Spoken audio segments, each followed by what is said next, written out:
नमस्कार. आज आषाढी एकादशी आहे, त्याच्या सर्वांना शुभेच्छा.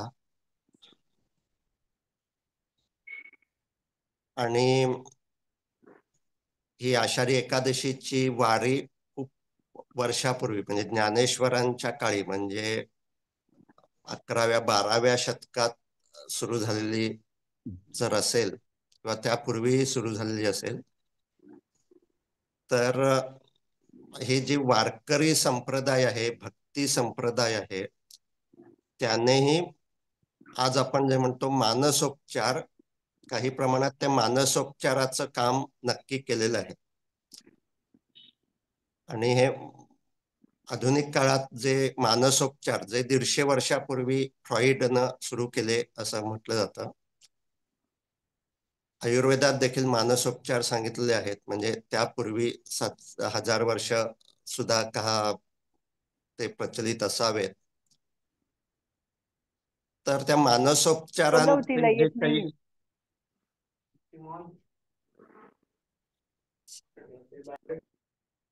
मानसोपचार म्हणजे जे काय त्याचे प्रकार आपण थोडक्यात सुरुवातीला समजून घेऊया. आणि एकूणच सर्व धर्मांमध्ये जे भक्ती संप्रदाय आहे त्यामधून मानसोपचार काही प्रमाणात होत असतील का, आणि त्यामध्ये काय लिमिटेशन्स मर्यादा येत असतील हे आपण थोडक्यात पाहूया. तर मानसोपचार म्हणजे भावनांच्या लाटात पोहण्याचं कौशल्य असं आपण म्हणतो. आणि ते कौशल्य विकसित करायचं असेल तर प्रथम आपल्याला आपल्या मनात कोणत्या भावना आहेत, मनात अस्वस्थता आहे का, याची सजगता असणं आवश्यक आहे. आणि ज्यावेळी अशी मानसिक अस्वस्थता आहे कोणत्याही कारणानं, मग बाह्य कारण असेल, माझ्या मनासारखं घडलं नाही, मनाविरुद्ध घडलं तरी मन अस्वस्थ होतं, किंवा मनातल्या विचारांमुळे सुद्धा मन अस्वस्थ होतं. म्हणजे प्रत्यक्ष काही घडलं नाहीये पण काहीतरी वाईट घडेल, वाईट घडेल असे विचार मनात असणं, किंवा घडून गेलेलं आहे 5 वर्षापूर्वी पण त्याबद्दलच अपराधी भाव, दुःख असे विचार मनात असणं, यामुळे मन अस्वस्थ होतं. आता मन अस्वस्थ असं झालं की काय काय उपाय आहेत ते आपण समजून घेऊ. त्यातला पहिला उपाय आहे मन दुसरीकडे द्यायचं. आपण जे म्हणतो लक्ष देणं, हे लक्ष दुसरीकडे द्यायचं, ज्याला आपण डिस्ट्रॅक्शन किंवा बिहेवियर मॉड्युलेशन म्हणू शकतो. मग आज बरीच माणसं हेच करत असतात. मन अस्वस्थ होऊ नये म्हणूनच कामात व्यस्त राहायचं, व्यग्र राहायचं, सतत काम करत राहायचं, हे सुद्धा एक प्रकारचं डिस्ट्रॅक्शन आहे. मग भक्ती संप्रदायातलं जे आपण देवाचं भजन, पूजन, हे सुद्धा एक प्रकारचं डिस्ट्रॅक्शन, म्हणजे आपल्या मनात जे विचार आहेत त्या विचारांमध्ये न राहता दुसरे काहीतरी विचार, दुसरीकडे लक्ष द्यायचं. म्हणजे आपल्या सर्वांना माहिती असेल की भीती वाटली की राम राम राम राम असं म्हणायला सांगितलं जातं.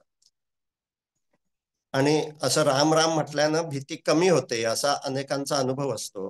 का कमी होते? कारण भीतीचे विचार जे मनात येत असतात, आता माणूस तेच विचार करत न राहता राम राम राम असं म्हणत राहिला तर भीतीचे विचार तो करत राहत नाही आणि त्याची भीती कमी होते.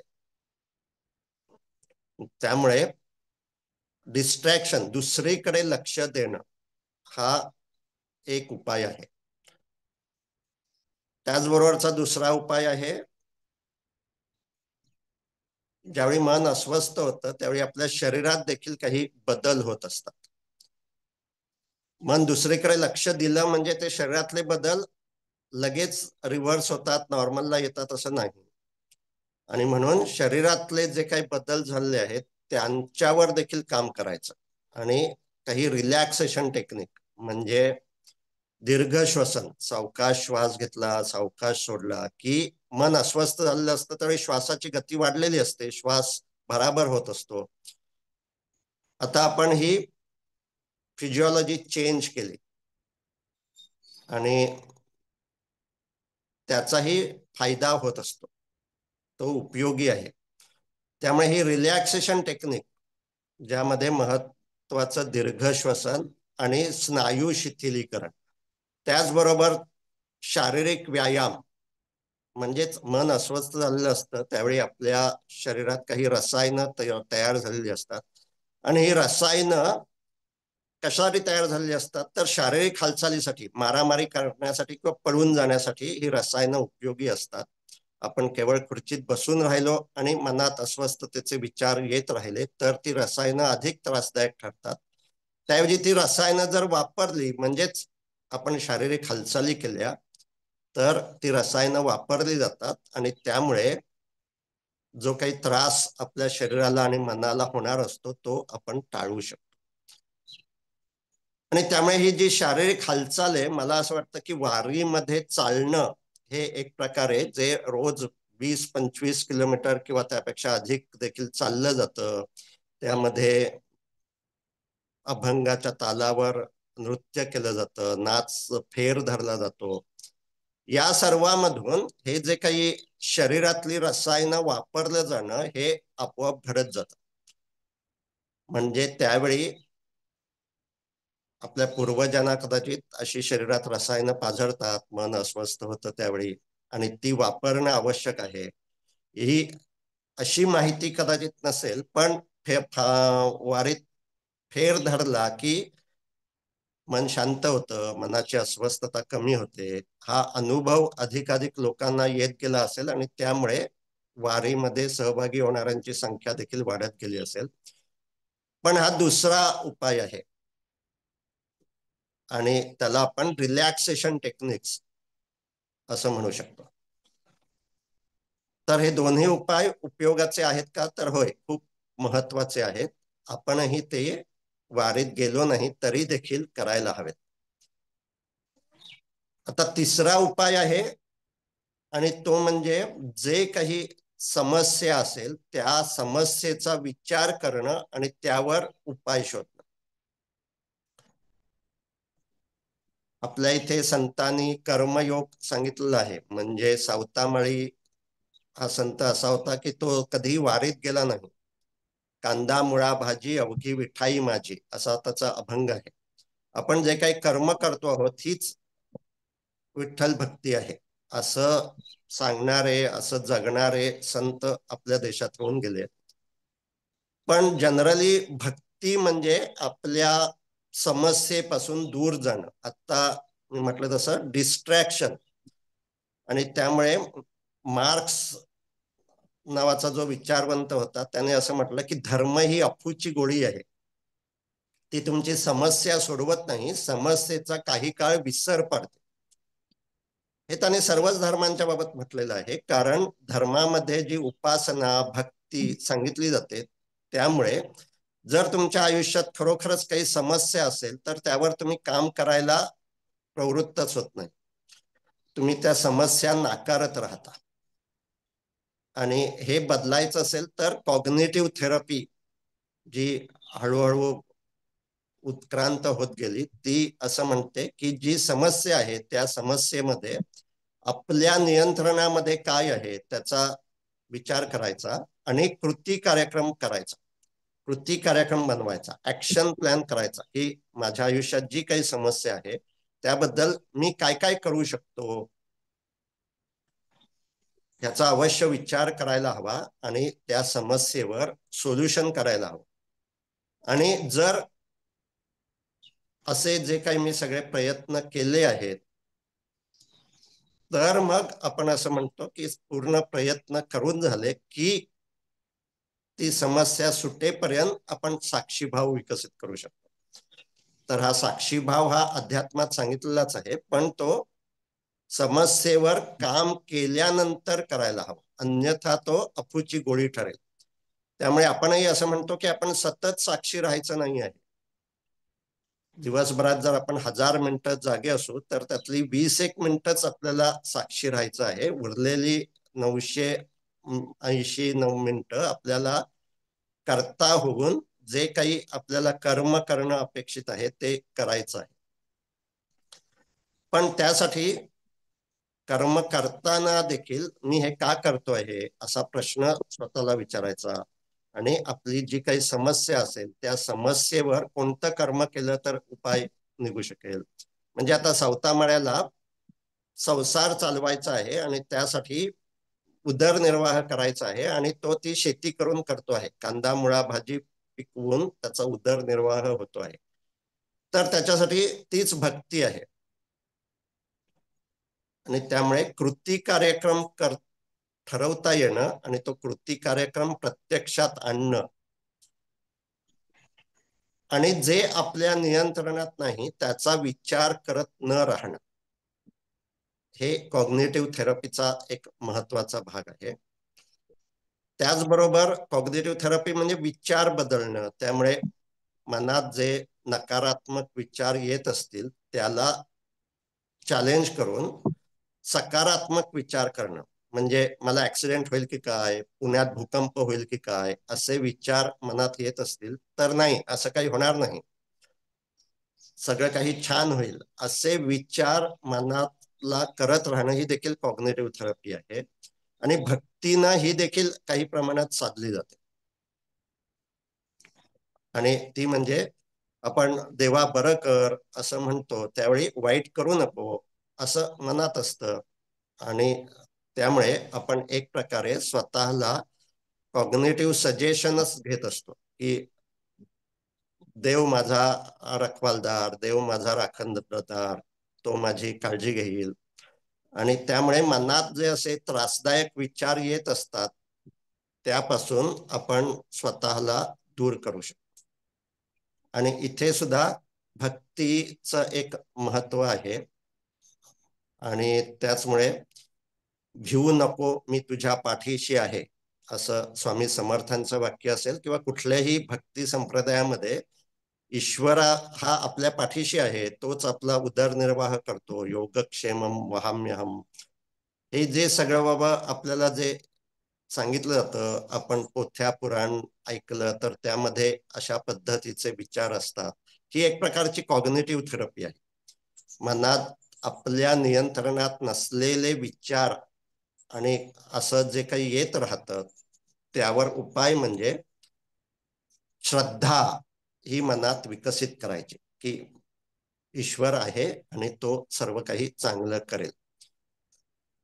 आणि त्यामुळे काही प्रमाणात ही कॉग्निटिव्ह थेरपीच आहे अध्यात्म ही. मात्र केवळ अध्यात्म असं जर असेल तर त्याने जे काही प्रत्यक्ष वास्तव आहे त्यापासून आपण एक प्रकारे दूर जात असतो. आणि म्हणूनच धर्मांचा प्रभाव जोपर्यंत होता सर्व जगभर तोपर्यंत वैज्ञानिक शोध लागले नाहीत. परदेशात 15व्या शतकामध्ये त्याला रेनेसान्स असं म्हणतात. 15व्या शतकापर्यंत चर्चचाच प्रभाव होता. 15व्या शतकानंतर तिथले लोक विचार करू लागले आणि त्यामधून सगळी क्रांती जी काही आज आपण अनुभवतो आहोत, औद्योगिक क्रांती, ती का झाली? कारण धर्माचा प्रभाव जे काही आहे त्याचा स्वीकार करत राहायचं हे जे तत्वज्ञान आहे ते लोकांनी नाकारलं आणि ते प्रयत्न करू लागले की बैल न वापरता वाफेची शक्ती उपयोगात आणून आपल्याला काही करता येईल का, असा ते विचार करू लागले. म्हणून सगळी पुढची तंत्रज्ञान आणि हे विकसित झालं. त्यामुळे अध्यात्म किंवा धर्मामध्ये तत्वज्ञान म्हणून जे सांगितलं जातं ते मानसोपचार म्हणून उपयोगी आहे पण प्रगतीला पूरक नाही, हे आपल्याला मान्य करायला हवं. आणि कॉग्निटिव्ह थेरपीमध्येच पुढचा भाग म्हणजे आपल्या मनात जे विचार येतात त्याचं कारण आपले जे काही बिलीफ आहेत ते डिमांडिंग म्हणजे आसक्ती किंवा द्वेष असे असणारे असतात. आणि त्यामुळे आसक्ती आणि द्वेष नको, च नको, शुड मस्ट असं नको. इच्छा असायला हरकत नाही, आसक्ती नको, अशी सांगणारी थेरपी म्हणजेच रॅशनल इमोटिव्ह बिहेवियर थेरपी. त्यामुळे ती सुद्धा एक प्रकारे आपल्या मनातलं जे काही तत्वज्ञान आहे, फिलॉसॉफी आहे, जगाकडे बघण्याचा जो काही दृष्टिकोन आहे तो बदलते. आणि त्यामुळे मनाच्या अस्वस्थता, जी काही त्रासदायक अस्वस्थता आहे, तिची तीव्रता आपण कमी करू शकतो. त्यामुळे हे प्रॅक्टिकली आपल्याला जर करायचं असेल तर आपण सर्वांनी काय करायला हवं, ज्या ज्यावेळी मन अस्वस्थ होतं त्या त्यावेळी आधी लक्षात यायला हवं आता मन अस्वस्थ आहे. बऱ्याच जणांना तेच लक्षात येत नाही आणि त्यामुळे बराच काळ त्यांचं मन अस्वस्थच राहत असतं. तर पहिली गोष्ट, मन अस्वस्थ झालं की ते लक्षात यायला हवं. आणि ते लक्षात आलं की तुमच्या समोर वेगवेगळे हे 4 पर्याय मी आता सांगितले. पहिला पर्याय, लक्ष दुसरीकडे देणं, डिस्ट्रॅक्शन, पिक्चर पाहणं, फिल्म पाहणं, नामस्मरण करणं, पूजा करणं. दुसरा पर्याय, शरीराची काही ना काही हालचाली करणं, चालणं, धावणं, नाचणं, दीर्घ श्वसन करणं, स्नायू शिथिल करणं. तिसरा पर्याय, विचार करणं, या समस्येमधून, ज्या समस्येमुळे मन अस्वस्थ झालंय त्यावर मी काय करू शकतो, करू शकते, हा विचार करणं आणि ती कृती करणं. आणि असं जर काही करता येण्यासारखं नसेल तर सकारात्मक विचार करणं. नाही नाही, मला ऍक्सिडेंट होणार नाही, सारं काही चांगलं होईल, पुण्यात भूकंप होणार नाही. आपल्या मनात अस्वस्थ करणारे जे काही विचार येत असतात त्याच्या विरोधी सकारात्मक विचार करणं. चौथा पर्याय, की असे जे विचार येतात त्याच्या पाठीमागे काहीतरी चुकीचे बिलीफ आहेत ते शोधणं आणि ते बदलणं. आणि पाचवा पर्याय म्हणजे आता आपण जे काही माइंडफुलनेस, साक्षी ध्यान थेरपी करतो, जो खरं म्हणजे भारतीय अध्यात्माचाच भाग आहे, पण तो आता थेरपी म्हणून जगभरात वापरला जातो. तो म्हणजे शरीराकडे आणि मनाकडेच काही वेळ तरी साक्षी होऊन पाहणं. आतापर्यंतचे जे पहिले 4 उपाय केले त्या उपायांमध्ये आपणच मन असतो. मनातली अस्वस्थता घालवण्यासाठी आपण सकारात्मक विचार करतो. आता आपण जो सराव करतो त्यामध्ये आपण मन नाही आहोत, मनात अस्वस्थता काही ना काही कारणानं सतत होतच राहणार. आपल्याला असं कौशल्य विकसित करायचं आहे की आपल्याला मनाकडेच साक्षी होऊन पाहायचं आहे. आणि मनाकडे साक्षी होऊन पाहायचं म्हणजे मनात जे काही चालू आहे, मग आता मन अस्वस्थ आहे, -2 ला आहे, तर त्याकडेही साक्षी होऊन पाहायचं. म्हणजे मन अस्वस्थ आहे त्याचा स्वीकार करायचा, ही उदासी नको, ही चिंता नको, असे विचार करत राहायचं नाही. आणि मन अस्वस्थ होतं त्यावेळी शरीरात बदल होतात. शरीरातले बदल रिव्हर्स करण्यासाठीच व्यायाम करणं, दीर्घ श्वसन हे उपयोगी असतं. पण काही वेळ असा काढायचा की त्यावेळी हे देखील करायचं नाही, दीर्घ श्वसन करायचं नाही, व्यायाम करायचा नाही, काहीही करायचं नाही. आणि आपोआप शरीरात जे काही होतं आहे त्याकडे लक्ष द्यायचं आणि त्याचाही स्वीकार करायचा. म्हणजेच शरीराकडे देखील साक्षी होऊन पाहायचं. आपण जो काही सराव करतो तो म्हणजे हा शरीराकडे आणि मनाकडे साक्षी होऊन पाहणं आहे. मी आता म्हटलं तसं आयुर्वेदात देखील हे सांगितलेलं आहे, त्याला सत्वावजय चिकित्सा असं म्हणतात. आणि आयुर्वेदातला एक श्लोक आहे की दुःख केव्हा होतं, तर तत्वज्ञानाची स्मृती विसरली जाते. तत्व, तत्व म्हणजे चैतन्य आणि त्व म्हणजे तू. तू शरीर मन नाहीस, तू चैतन्य आहेस. हे ज्यावेळी विसरलं जातं त्यावेळी सर्व दुःख होत असतात, कारण सर्व दुःख ही शरीर मनाचीच असतात. आणि त्यामुळे आयुर्वेदातला असा श्लोक आहे, तत्वज्ञाने स्मृतिर्यस्य रजो मोहावृतात्मना भ्रश्यते स स्मृतिर्भ्रंश. रजोगुण आणि मोह म्हणजे तमोगुण वाढला तर हे जे भान आहे, ही जी स्मृती आहे की मी केवळ शरीर मन नाही आहे, मी चैतन्य आहे, ही स्मृती विसरली जाते. आणि मग शरीराला होणारे जे काही आजार आहेत त्याने आपण विवळत राहतो, त्याबद्दलच प्रतिक्रिया करत राहतो. किंवा मनातली जे काही इमोशनल पेन आहे, भावनिक वेदना आहेत, त्या देखील मीच उदास आहे, मला भीती वाटते, असं म्हणत राहतो. साक्षी ध्यान म्हणजे मी उदास आहे असं जे आपण म्हणतो ते चुकीचं आहे. आता माझ्या मनात उदासी आहे हे मान्य करायचं, आणि आपण काहीही केलं नाही, केवळ मनाकडे साक्षी होऊन पाहत राहिलो तरी देखील मनातल्या भावना बदलतात, उदासी बदलते, याचा अनुभव घ्यायचा.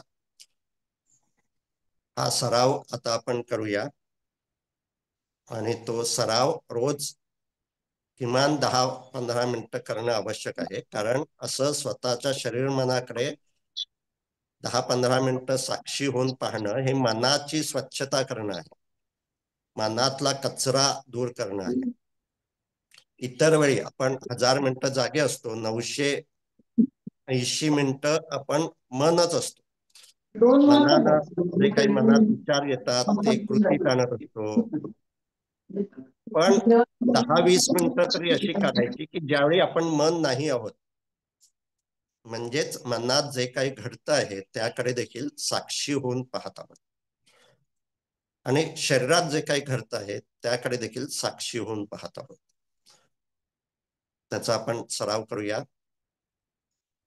त्यासाठी डोळे बंद करायचे, एक हात छातीवर ठेवायचा, दुसरा पोटावर ठेवायचा,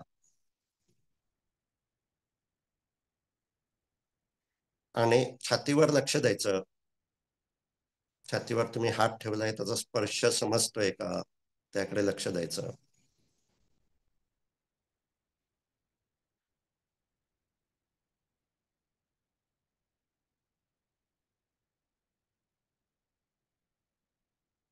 स्पर्श ही समजायला सर्वात सोपी संवेदना आहे.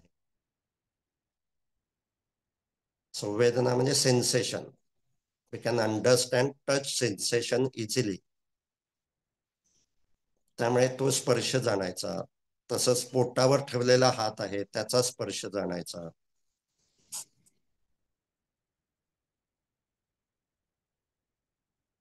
आणि हा जसा स्पर्श समजतो आहे तसं छातीपोटाची हालचाल होते आहे त्याकडेही लक्ष द्यायचं.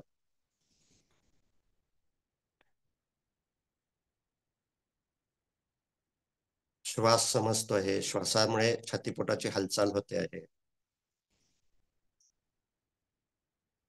आता त्यामध्ये काहीही बदल करायचा नाही. बदल करणं म्हणजे प्राणायाम, दीर्घ श्वसन करणं म्हणजे कर्ता होणं. आता करता राहायचं नाही. आपोआप जो काही श्वास होतो आहे, आपण लक्ष देत नसतो त्यावेळी देखील शरीर श्वासोश्वास करतच असतं. आता आपण केवळ लक्ष देतो आहोत. शरीर श्वासोश्वास करत आहे आणि ते आपण जाणतो आहोत. आता असं लक्ष दिलं की काही जणांना गुदमरल्यासारखं होतं, श्वास थांबेल की काय असं वाटतं, पण तो थांबत नाही. काही क्षण श्वास थांबला तरी देखील शरीर पुन्हा श्वासोश्वास करू लागतं, आणि त्यामुळे गुदमरल्यासारखं वाटलं तरी देखील मुद्दाम श्वास घ्यायचा नाही. म्हणजेच कर्तेपणा, कर्ता भाव काही वेळ तरी बाजूला ठेवायचा. आणि हे गुदमरण्यासारखं होणं ही देखील एक संवेदना आहे.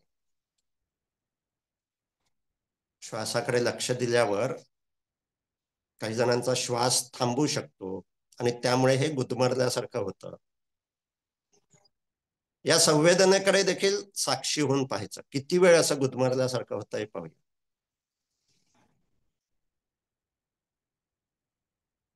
असं आपोआप गुदमरून एकही मृत्यू आतापर्यंत झालेला नाही. आपलं शरीर पुन्हा श्वासोश्वास सुरुवात करतं. म्हणजेच आपण केलं नाही तरी देखील शरीरात अनेक गोष्टी होत असतात.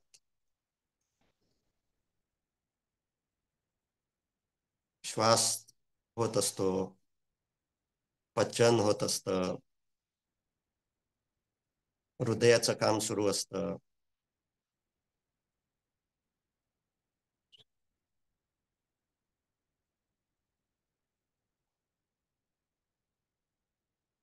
आता शरीराकडेच लक्ष ठेवायचं, छातीपोटावर लक्ष ठेवायचं.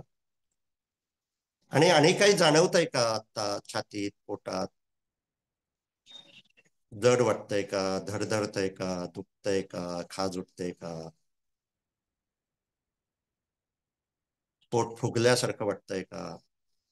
जे काही होतंय ते जाणायचं, पण साक्षी राहायचं. म्हणजेच हे का होतंय, किती वेळ होणार, कधी थांबेल, असा विचार करत राहायचं नाही. जळजळतंय तर जळजळतंय, कुठे जळजळतंय आणि कुठे नाही हे पाहायचं, त्याकडे लक्ष द्यायचं. छातीत धडधड जाणवत असेल तर कुठे धडधड जाणवते आहे आणि कुठे नाही, त्याकडे लक्ष ठेवायचं.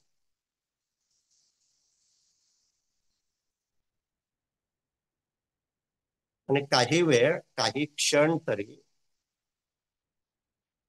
हे नको, हे थांबायला हवं, हे अजून थांबतच नाही, असे विचार करत राहायचं नाही.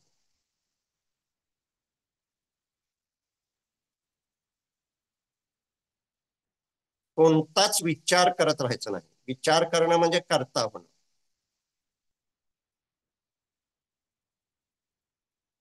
पण मनातले विचार थांबत नाहीत, विचार येत राहतात.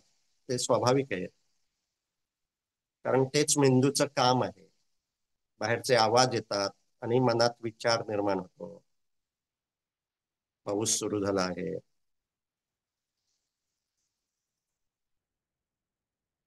आता हे जे काही बाहेर घडत आहे, मनात घडत आहे, त्याचाही स्वीकार करायचा.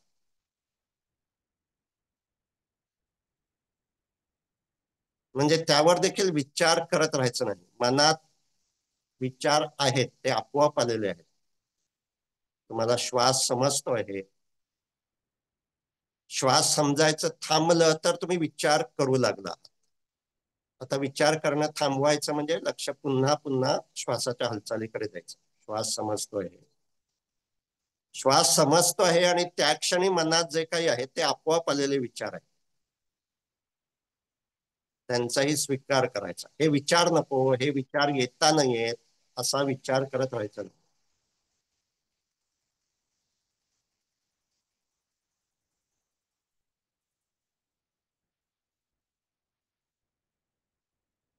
शरीरात जे काही घडतं आहे, जे काही जाणवत आहे, त्याचा स्वीकार करायचा. आजूबाजूला जे काही घडतं आहे, जे काही जाणवत आहे, त्याचाही स्वीकार करायचा. आणि मनात जे काही घडतं आहे, म्हणजेच मनात जे काही विचार आहेत, भावना आहेत, त्याचाही स्वीकार करायचा. हेच साक्षी ध्यान आहे.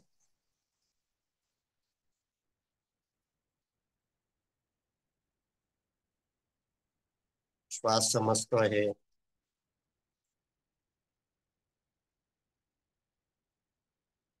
मनात विचार निर्माण होत आहेत, पण त्यावर विचार करत राहणं थांबवता येतं.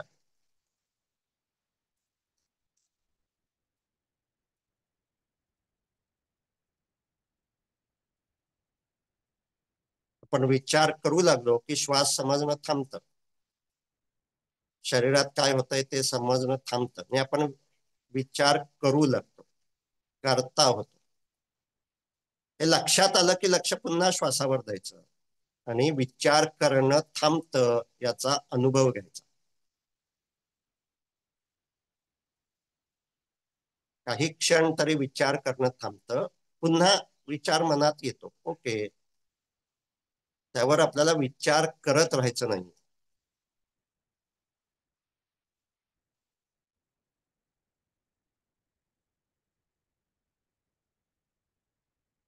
श्वास समजतो आहे, शरीरात जे काही होतंय ते समजतंय. आता आपण 10 मिनिटं सलग बसलो तर पायात वेदना सुरू होऊ शकतात, तिथे आपलं लक्ष जातं. आता त्या वेदनांचाही काही वेळ स्वीकार करायचा, वेदना कुठे आहे आणि कुठे नाही. वेदनेला काही सीमा, बॉर्डर आहे का, त्याकडे लक्ष ठेवायचं. पूर्ण पायावर लक्ष द्यायचं, मांडीपासून तळ पायापर्यंत. आणि त्यामध्ये वेदना असणारा भाग कोणता आहे आणि जिथे काहीच जाणवत नाहीये किंवा वेदना नाहीत असा कोणता भाग आहे, हे तटस्थपणे पाहायचं.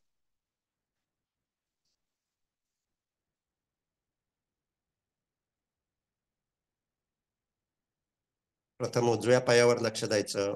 उजव्या पायात नक्की वेदना कुठे आहेत आणि कुठे नाही.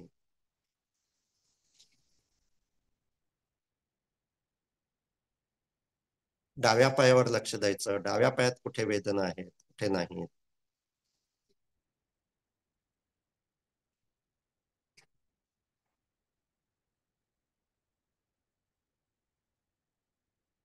आणि जे काही जाणवतं त्याचा स्वीकार करायचा.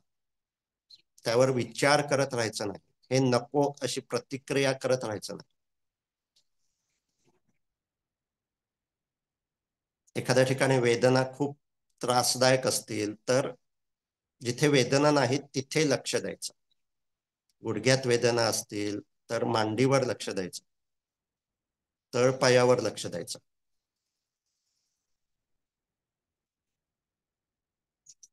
हे सुद्धा एक प्रकारे डिस्ट्रॅक्शनच आहे. आपण दुसरीकडे लक्ष देतो आहोत पण शरीरावरच लक्ष देत आहोत.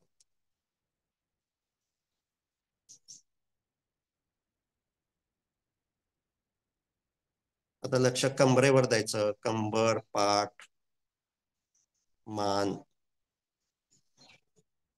शरीराच्या या भागात आत्ता काही जाणवतंय का? वेदना जाणवत आहेत का? खाज उठते का? जड वाटतंय का?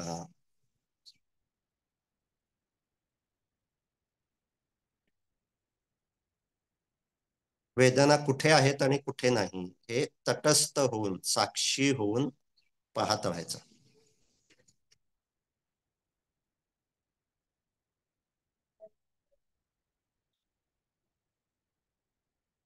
आता लक्ष उजव्या हातावर द्यायचं. उजव्या खांद्यापासून उजव्या बोटांपर्यंत. उजव्या हातात आत्ता काय जाणवत आहे? हात जड होतोय का? मुंग्या येत आहेत का? आता लक्ष डाव्या हातावर द्यायचं. डाव्या खांद्यापासून तळ हात बोटांपर्यंत. डाव्या हातात आत्ता या क्षणी काही जाणवत आहे का? शरीरात असं काहीतरी जाणवणं ही प्रगती आहे. कारण शरीरात सतत काहीतरी होतच असतं. आपण शरीराकडे पुरेसं लक्ष देत नाही म्हणून आपल्याला ते समजत नाही.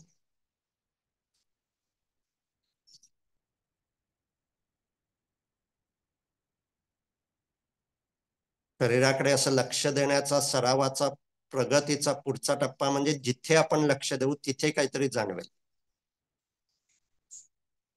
शरीरामध्ये कोणताही भाग बधीर, काहीही जाणवत नाही असा राहणार नाही.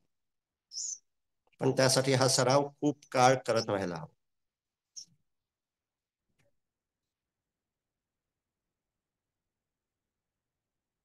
तर मानेवर लक्ष द्यायचं. मान आणि घसा. घशात काही जाणवतंय का? कप साठलाय, कोरडा पडलाय. मानेच्या स्नायूंवर तणाव जाणवतोय का?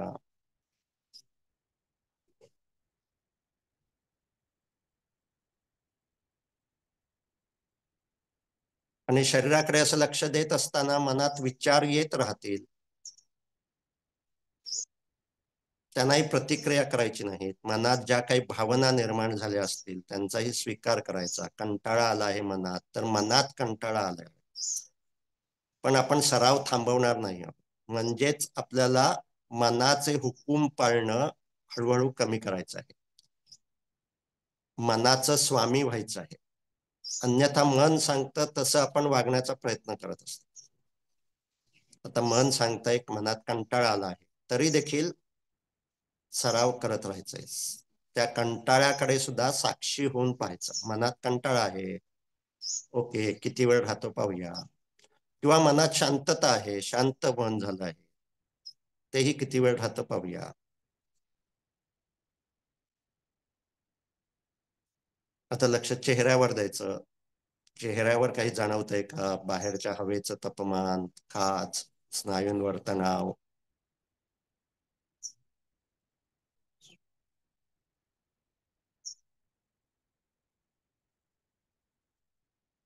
आता आपण लक्ष दोन प्रकारे देऊ शकतो. त्याचा अनुभव घेण्यासाठी नाकाच्या खाली वरच्या ओठाच्या वर छोट्या भागावर लक्ष केंद्रित करायचं.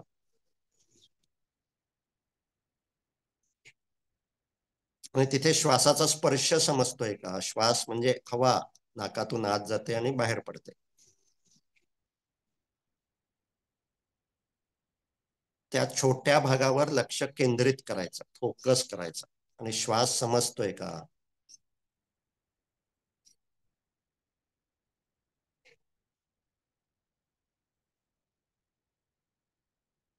तो समजला तरी ठीक, नाही समजला तरी ठीक, त्याला देखील प्रतिक्रिया करायची नाही. पण लक्ष छोट्या भागावर ठेवायचं. It is focused attention.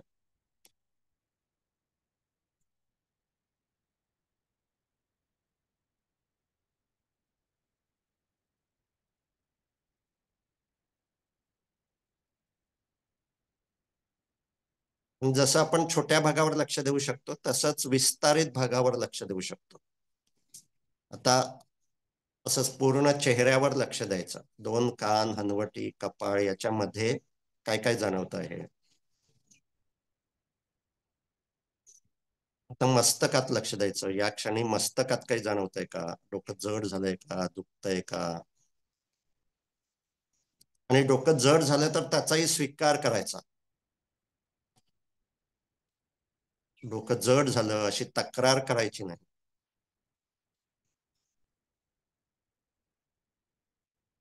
आता डोक्यापासून तळपायापर्यंत पूर्ण शरीरावर लक्ष विस्तारित करायचं, म्हणजेच देहभान विकसित करायचं. आता देहामध्ये काय काय जाणवत आहे. कुठे कुठे स्पर्श समजतायत, कुठे वेदना होत आहेत, कुठे खाज उठतंय का, कुठे जड वाटतंय का, आणि कोणता भाग बधीर आहे जिथे काहीच जाणवत नाही आहे.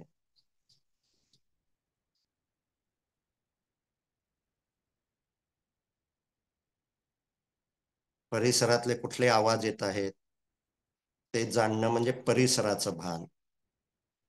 आणि मनात काय चाललं आहे ते जाणणं म्हणजे मनाचं भान. या तिन्हीचंही भान असणं म्हणजे पूर्ण भान. सरावानं हळूहळू काही क्षण तरी आपलं असं पूर्ण भान राहू शकतं. एकाच वेळी शरीरात, मनात आणि परिसरात काय चाललं आहे ते समजू शकतं.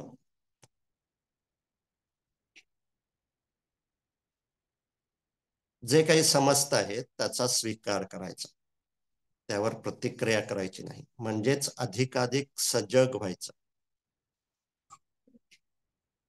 अन्यथा शरीरातला बराचसा भाग आपला बधीर असतो, म्हणजेच तिथे जे काही होत आहे ते आपल्याला समजत नसतं. असंच मनात जे काही होत आहे ते देखील आपल्याला समजत नाही जर आपण सतत विचार करत राहिलो तर. आता सजग व्हायचं म्हणजे मनाच्या अगदी खोल कोपऱ्यापर्यंत काय चाललंय ते आपल्याला समजायला.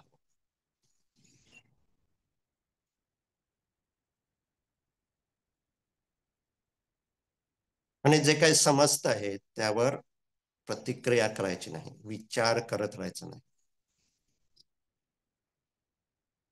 शरीरात काय चाललंय ते समजत आहे, त्यामुळे मनात आपोआप विचार निर्माण होत आहेत. पण तसेच विचार आपण करत नाही आहोत.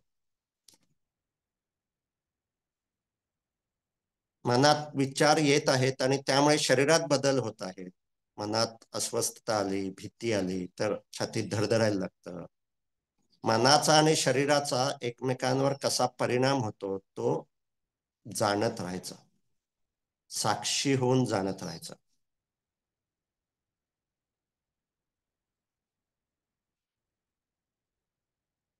तत्वज्ञानाची स्मृती ठेवायची. तत्वज्ञान म्हणजे मी शरीर मन नाही.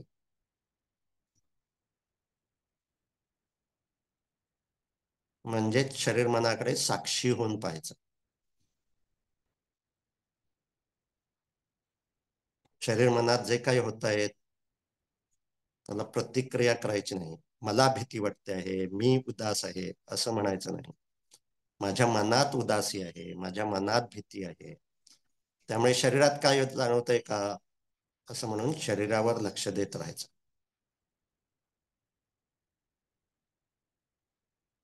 शेवटचं 1 मिनिट श्वास समजतो आहे. शरीरात जे काही होत आहे त्याचा स्वीकार करता येतो आहे. मनात जे काही होत आहे त्याचा स्वीकार करता येतो आहे.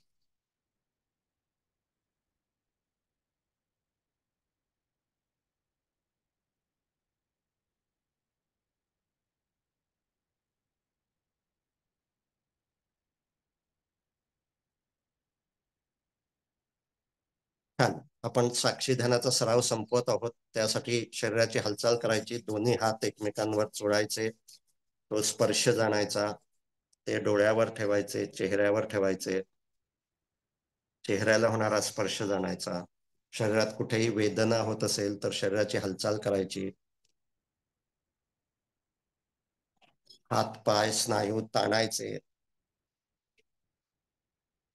खांद्याची पाठीची हालचाल करायची. आपण 20 मिनिटं साक्षी ध्यानाचा सराव केला. साक्षी ध्यान म्हणजे आपोआप काय होतंय ते केवळ जाणत राहायचं. आता 5 मिनिटं करुणा ध्यानाचा सराव करायचा आहे. करुणा ध्यान म्हणजे मुद्दाम होऊन मनात उन्नत भावना, सर्वांविषयी प्रेम, कृतज्ञता, करुणा, भक्ती ही देखील एक उन्नत भावना आहे. ती मनात काही वेळ धारण करायची.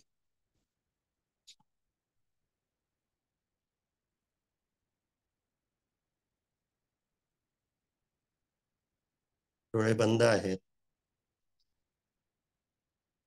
आणि प्रथम शरीराविषयीचे चांगले विचार मनात मुद्दाम म्हणून धारण करायचे. माझं शरीर अधिकाधिक निरोगी होत आहे.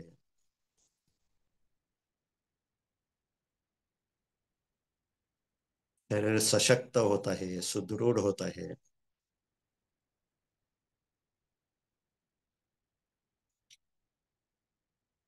तुम्हाला शरीरातला कोणताही एखादा आजार असेल, विकृती असेल तर तुम्ही स्पेसिफिक तसे विचार मनात धारण करायचे. माझी गुडघेदुखी बरी होत आहे. माझं ब्लड प्रेशर नॉर्मल राहत आहे. माझी रक्तातली साखर नॉर्मल राहत आहे. माझं पचन चांगलं होत आहे, नॉर्मल होत आहे.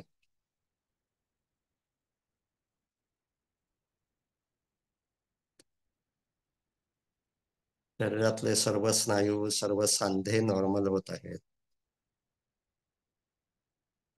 निरोगी होत आहेत, स्वस्थ होत आहेत.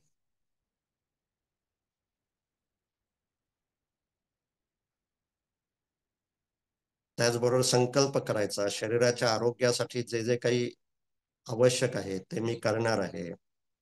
योग्य तो आहार घेणार आहे. योग्य त्या प्रमाणात मी खाणार आहे. अधिक खाणार नाही, कमी खाणार नाही.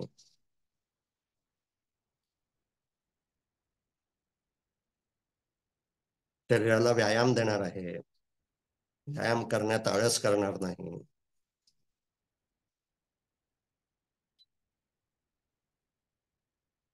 आणि दिवसभरात आळस देखील देणार आहे. आळस देणं म्हणजे स्नायू ताणणं आणि सैल सोडणं. ते देखील शरीरासाठी आवश्यक आहे. शरीराच्या आरोग्यासाठीचा हा कृती कार्यक्रम आहे. हा लक्षात राहत नसेल तर लिहून काढायचा आणि तो कृतीत आणायचा. मी सतत बसून राहत असेल तर दर तासानं उभं राहून मी स्नायू ताणणार आहे, चालणार आहे. शरीराला पुरेशी विश्रांती देणार आहे.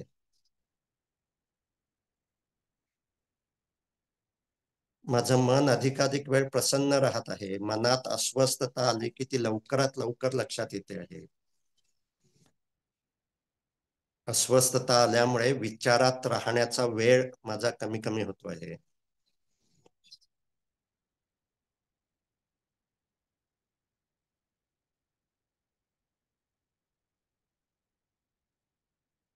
माझ्या मनात शक्ती वाढत आहे. म्हणजेच मी जे काही ठरवलं आहे ते करू शकतो आहे. माझी विल पॉवर वाढत आहे.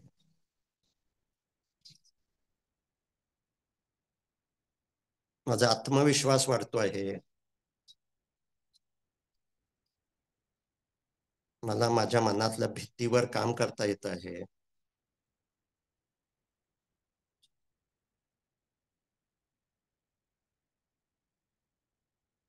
माझी नाती अधिकाधिक सुंदर होत आहेत, चांगली होत आहेत. नात्यांमध्ये काही वितुष्टता असेल, भांडणं असतील, ती दूर होत आहेत.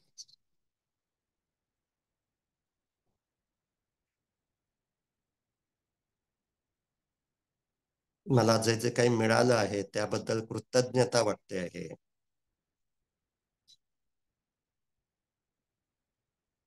आपल्या मेंदूचा स्वभाव असा आहे, मनाचा स्वभाव असा आहे की जे मिळालं नाही त्याचे विचार आपल्या मनात अधिक असतात.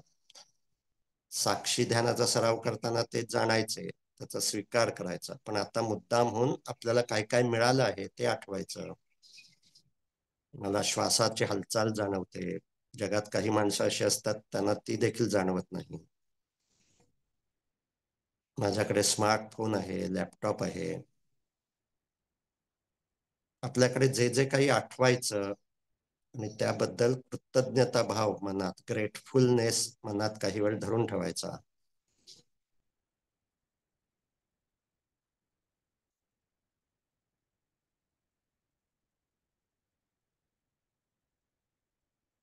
माझं शरीर अधिकाधिक निरोगी होत आहे, मन अधिकाधिक प्रसन्न राहत आहे, माझी नाती चांगली होत आहेत, माझ्या मनात कृतज्ञता भाव विकसित होतो आहे.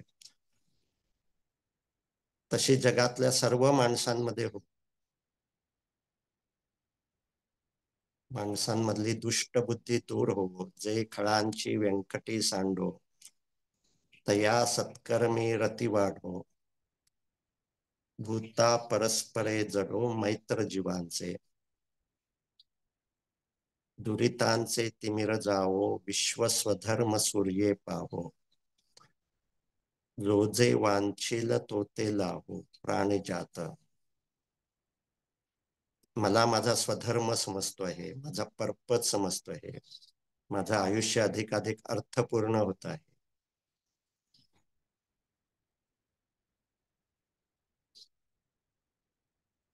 सर्वांचं मंगल हो, सर्वांचं कल्याण हो. सर्वासी सुख लाभावे तशी आरोग्य संपदा, कल्याण व्हावे सर्वांचे कुणी दुःखी असू नये. ही भावना म्हणजे करुणा भावना मनात काही वेळ ही धरून ठेवायची.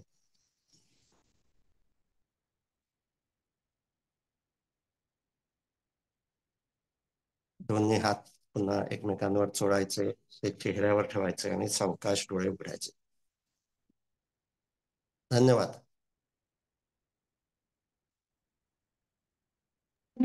आज आपण जे काही चर्चा केली आणि नंतर सराव केला त्याबद्दल काही प्रश्न शंका असतील तर आपण आता बोलू शकतो.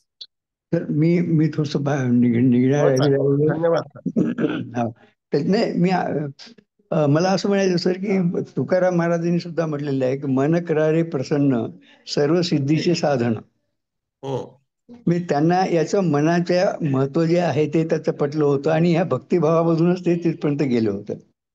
बरोबर. तसंच रामकृष्ण परमहंस हे पूजापाठ करून आणि स्वतःच्या यालाच हे करायचे. नंतर तोतापुरीने त्यांना त्यांच्यावर हे नेलं. तर या भक्ती मार्गातूनच अगदी उत्कट बिंदूला सुद्धा पोहोचू शकतो असं असं बरोबर एकंदर बरोबर. वाटतं. फक्त त्यामध्ये हा दोन गोष्टी म्हणजे तुकारामाने सुद्धा जे म्हटलं आहे काय वृक्षवल्ली आम्हा सोयरे, हो हो त्यामध्ये आपुला संवाद आपणासी, हो म्हणजे आज जे आपण म्हणतो सेल्फ टॉक, तो हो तुकारामांना समजत होता. हा हा बरोबर आहे. हा तुम्ही मगाशी जे उदाहरण सांगितलं, वारीहून आलेला माणूस जो हा, अपेक्षा करतो की इतरांनी मला आदर द्यावा, त्याला त्याचा सेल्फ टॉक समजत नाहीये. हो हो बरोबर. आणि हम्म. त्यामुळे केवळ भक्ती पुरेशी नाही. आता त्या वारकरी जो आहे तो भक्ती आहेच त्याच्या मनात, पण तरी हो देखील त्याला असं वाटतंय की मला इतरांनी जरा वेगळं वागणूक द्यावी कारण मी वारकरी आहे. हो हम्म. हा जो हम्म. मनात विचार आहे तो त्याला समजत नाही आहे की हा विचार सत्य नाही आहे. ही जर बसायची जागा आहे तर मी झोपून का राहू, सगळ्यांना बसायलाच द्यायला हवं. म्हणजेच केवळ भक्ती म्हणजे मनात विचार करत राहणं आहे. हम्म, सेल्फ टॉक म्हणजे मनात आपोआप जे काही होत आहे, आपुला संवाद आपणाशी, होय हा. हम्म. हे जे तुकारामांचा जो अभंग आहे तो खूप महत्वाचा आहे. त्यामुळे आपला संवाद, आपल्या मनात काय चाललं आहे ते आपल्याला समजणं आवश्यक आहे. आणि दुसरी गोष्ट भक्तीमध्ये आणि एक सांगितलं जातं, देहबुद्धी सोडा. गोंदवलेकर महाराजांची जी काही प्रवचन आहेत त्यामध्ये सतत ते सांगतात, देहबुद्धी सोडा. देहबुद्धी सोडा म्हणजे काय? आपण हे जे काही केलं तेच सराव म्हणजे देहबुद्धी सोडणं आहे. देहबुद्धी असणं म्हणजे गुडघा दुखायला लागला की अरे माझा गुडघा दुखतोय, किती उपचार केले तरी देखील गुडघा बराच होत नाही, असा हम्म. विचार करणं म्हणजे देहबुद्धी आहे. आणि त्यामुळे देहामध्ये जे काही होत आहे त्याचा स्वीकार करणं म्हणजे मी देह नाही, ही बुद्धी स्वीकारणं आहे, म्हणजे देहबुद्धी सोडणं आहे. आणि त्यामुळे या दोन गोष्टींचा जर भक्तीमध्ये अंतर्भाव केला तर वेगळ्या थेरपीची गरज नाही. पण ते होत नाही. भक्ती म्हणजे केवळ भजन पूजन आणि मला जे काही हवं आहे त्याच्या मागण्या करत राहणं आणि नवस करत राहणं, असं जर राहिलं तर तथाकथित भक्ती करणारे अनेक जण ओसीडीचे पेशंट म्हणून माझ्याकडे येतात. हा, बरोबर. हम्म. मग ते सर्व धर्मातले असतात. कारण भक्ती म्हणजे मग ठराविक असं केलं नाही तर मग देव रागवेल, आणि मग त्याचीच विचार, त्याचीच अँझायटी त्यांच्या मनात निर्माण होते. आणि हम्म. त्यामुळे जे काही अँझायटीवरचा उपाय खरं म्हणजे भक्ती आहे, पण तो उपयोगी पडत नाही आणि तो अँझायटी अधिक निर्माण करतो. हम्म. म्हणजे ते एकाग्रता ध्यानाकडे, म्हणजे एकादशी आपण ज्याला मी म्हणलंय, ते एकाग्रता ध्यानाकडे जास्त लक्ष देतात. आत्मभान, पूर्ण आत्मभान विकसित करण्याकडे लक्ष देत अगदी नाहीत. बरोबर. हम्म. बरोबर, एकाग्रता ध्यान म्हणजे मी हम्म. जे काही हम्म. विठ्ठल विठ्ठल विठ्ठल म्हणत राहिलो हो. तर माझ्या मनात जे आपोआप प्रश्न विचार निर्माण होत आहेत ते मला समजतच नाहीत. हम्म. करेक्ट. आणि विठ्ठल विठ्ठल म्हणण्यात मी रंगून जाऊ शकतो, पण त्यामुळे माझ्या ज्या काही समस्या आहेत त्या समस्या केवळ विठ्ठल विठ्ठल म्हणून दूर होतील, असं जे आपल्या भक्ती संप्रदायात सांगितलं जातं हम्म. ते ते योग्य बरोबर. नाही असं मला वाटतं. म्हणजे हो आता काय. जनाबाईला समजा जात्यावर काम करायला लागत होतं तर तो विठ्ठल येऊन तिचं दळत होता, हे हम्म. सांगितलं जातं हे भाबडेपणा आहे. जनाबाई विठ्ठल विठ्ठल म्हणत राहिली की जात्यावर दळण्याचे जे काही कष्ट आहेत ते तिला हा हा, समजतच ते नव्हते श्रम आणि समजत तिचं नव्हतं. दळण वेगानं भराभर होत होतं. करेक्ट. बरोबर आहे. त्यामुळे भक्ती संप्रदायात आपण हा जे चमत्कार जोडतो आणि मग हम्म. माझी समस्या ईश्वर येऊन दूर करेल असं हम्म. कल्पना करत राहतो, ते चुकीचं आहे असं मला वाटतं. बरोबर बरोबर. बरोबर आहे.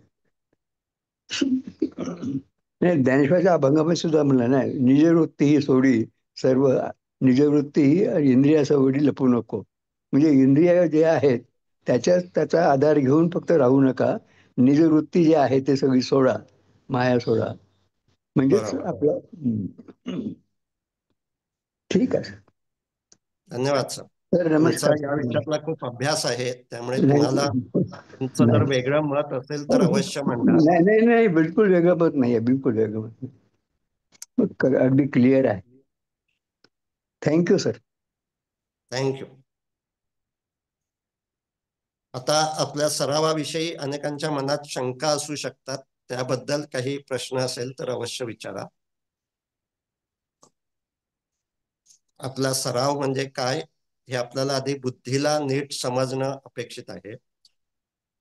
सराव म्हणजे विचार करत राहणं थांबवणं. आपली चिंता का वाढते? कारण चिंतेचेच विचार आपण करत राहतो. हा, हात वर केलाय, विचारा.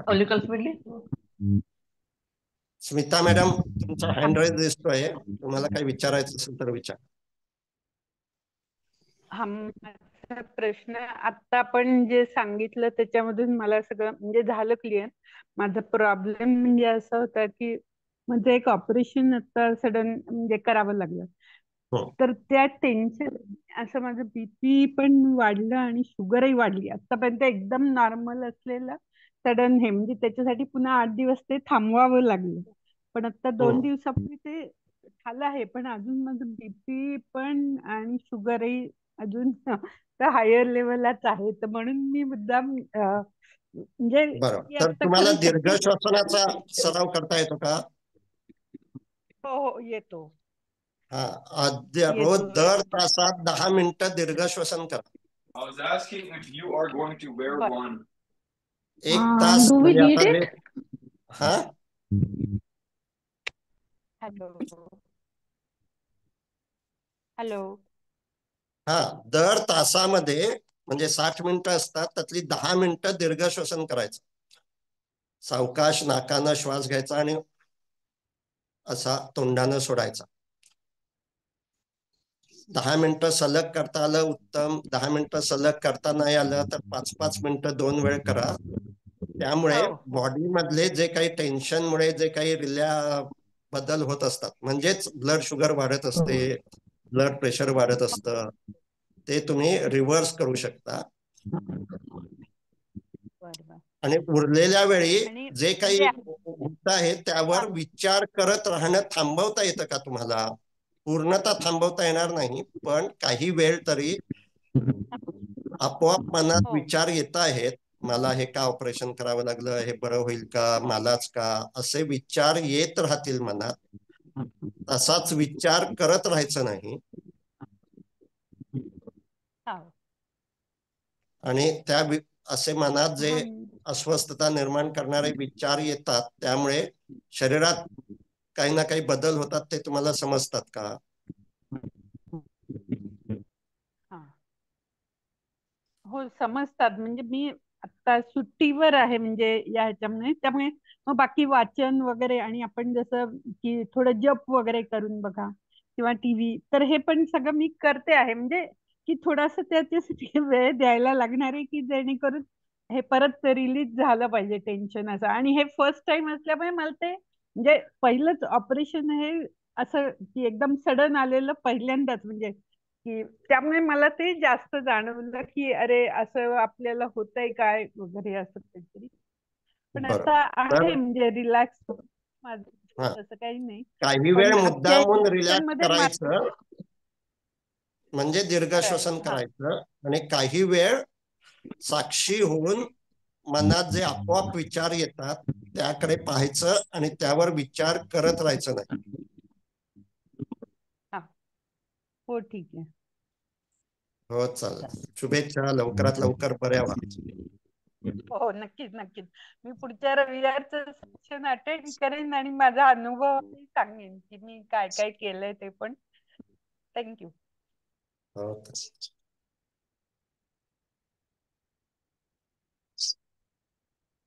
छान. आणि कोणाला काही विचारायचं आहे का? इथे प्रकाश कुलकर्णी लिहिलंय, आपले सरावापूर्वीचे भक्ती मार्गाविषयी वारेविषयीचे विवेचन खूप सुंदर व पटणारे होते. जवळच्या व्यक्तींना ऐकवण्यासाठी रेकॉर्डिंग मिळेल. हो, रेकॉर्डिंग केलं आहे मी, ग्रुपवर टाक.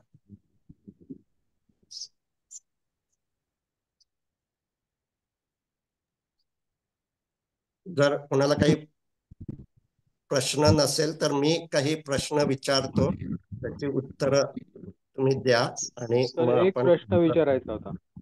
हा विचार. असं कधी कधी होतं की म्हणजे काहीतरी असा ट्रिगर होतो आणि घंटा घंटा 1-2 तास म्हणजे असं मन अजिबातच थाऱ्यावरती राहत नाही. हो. तर म्हणजे असे जे क्रायसिस मॅनेजमेंट आपण काय करावं म्हणजे अर्थात तर म्हणजे हा, माझ्या एक लक्षात तर तो तुम्ही ट्रिगर, हा तो ट्रिगर काय काय आहे त्याची लिस्ट करावी. हा आणि ट्रिगर नसताना त्यावर काम करायला हवं. ओके. आता तुम्ही म्हणता मन थाऱ्यावर राहत नाही, म्हणजे खूप मोठं वादळ आहे मनात चालू, त्यावेळी ते बर काम करणं हे कठीण जाईल. ज्यावेळी शांत असेल त्यावेळी आधी काम करायला हवं, तर वादळाची तीव्रता कमी राहू शकते. ओके. आणि मग ते वादळ जे येईल म्हणजे आपण ज्याला म्हणतो मनस्थितीला नंबर, जर मनस्थिती वादळ असेल तर ती -5, त्यावेळी आपण काहीच करू शकत नाही, म्हणजे आपल्याला बरोबर. काही करण्याचं भानच नसतं. बरोबर. त्यामुळे मी सर्वांनाच आता मी जे काही प्रश्न विचारणार होतो, आत्ता तुम्ही तुमच्या मनस्थितीला नंबर देऊ शकता का? कोण कोण नंबर देऊ शकतात? आत्ता मनस्थिती आपण जो नंबर देतो तुम्हाला माहिती आहे ते, मन अस्वस्थ असेल तर वजा नंबर, मन प्रसन्न असेल तर अधिक नंबर. तर आत्ता तुमची मनस्थिती जी काही आहे त्याला कृपया नंबर द्या. नाही नाही, +8 नाही, +5 पर्यंतच आपण देतो. +4 असं म्हटलं तर ठीक आहे. सो आपण आजचा नंबर देतो अधिकच्या बाजूला +1 ते +5. +5 असतं त्यावेळी सुद्धा आपल्याला नंबर देण्याचं भान नसतं, कारण आपण त्याच आनंदामध्ये तन्मय झालेलो असतो. आता आपण वारीमध्ये बघितलं, विठ्ठल विठ्ठल म्हणून ते जर नाचत असतील तर त्यावेळी ते +5 स्थितीमध्ये असतील, त्याला फ्लो स्टेट असं आपण म्हणतो. आता असं +5 फ्लो स्टेट नाही, कारण फ्लो स्टेट असेल तर नंबर देण्याचं भानच नसणार. त्यामुळे आत्ता तुमचा जो काही नंबर असेल तो +1 ते +4 किंवा +1 ते +4. कारण +5 असतं तर पुन्हा मन इतकं अस्वस्थ असतं की त्यावेळी हे भान राहत नाही. आणि त्यामुळे मी सर्वांना अशी विनंती करतो की आत्ता जसं हे तुम्ही नंबर दिलात तसं आपल्याला नंबर देण्याचं भान दिवसभरात 4-5 वेळा ठेवायला हवं. आणि त्यामधली महत्वाची गोष्ट, ज्यावेळी मन अस्वस्थ असतं त्यावेळी ते लक्षात यायला हवं. त्यामुळे इथे ज्यांनी आता वजा नंबर कळवला आहे त्यांचं अभिनंदन. हेच आपल्याला साधायचं आहे, महत्वाचं आहे की आत्ता माझं मन अस्वस्थ आहे हे आधी लक्षात यायला हवं. ते लक्षात येत नाही आणि मग आपण अधिक मन तीव्र होत जातं. त्यामुळे तुम्ही जो प्रश्न विचारला आहात त्याला पहिली गोष्ट म्हणजे ज्यावेळी तुम्ही असे खूप अस्वस्थ होता त्यावेळी -5 ला जाता की -4 ला राहू शकता? प्रश्न समजला का माझा? -5 तुम्ही ला ज्यावेळी जातो. म्हणाला, हा, ज्यावेळी असं खूप, -5. हा, -5 ला जाणं म्हणजे आपलं मन अस्वस्थ आहे हे देखील लक्षात न येणं किंवा त्यावर काहीही त्यावेळी करता न येणं. म्हणजे एखादी व्यक्ती खूप रडत असेल, खूप भीती असेल तर ती -5 ला आहे. तर तुम्ही जे आता म्हटलात ते तसं तुम्ही -5 ला असता की -4 ला असता? म्हणजे -5 म्हटलं तरी चालेल म्हणजे. ओके. सो आता मग -5 ला आपण काय काय झालं की जातो याचे एक लिस्ट करायला हवी. किमान 2-3 गोष्टी. समजा एकच गोष्ट असेल की मला कोणीही नाव ठेवलं की मी -5 ला जातो, किंवा जे काही आपल्याला पटत नसेल अशी जी काही गोष्ट असेल, तुम्ही शेअर करू शकता का अशी एखादी गोष्ट? तुम्ही REBT सुद्धा कोर्स केलेला आहे मला आठवतंय. हो, त्यामुळे येस. त्याचं प्रॅक्टिकल इम्प्लिमेंटेशन हे करणं हे आता आवश्यक आहे. त्यामुळे तुम्ही -5 ला काय झालं की जाता असं एखादी सिच्युएशन तुम्ही शेअर करू शकाल का? म्हणजे माझा मुलगा आणि माझी सूनबाई आहे ना, हम्म. ते त्यांचं भांडण झालं की मग मला तसं ओके होतं. ओके, ठीक आहे ठीक आहे. म्हणजे आता ज्यावेळी त्यांचं एकमेकांशी भांडण होतं त्यावेळी तुम्ही -5 ला जाता. आता REBT असं म्हणते की त्यांचं भांडण होतं म्हणून तुम्ही -5 ला जात नाही.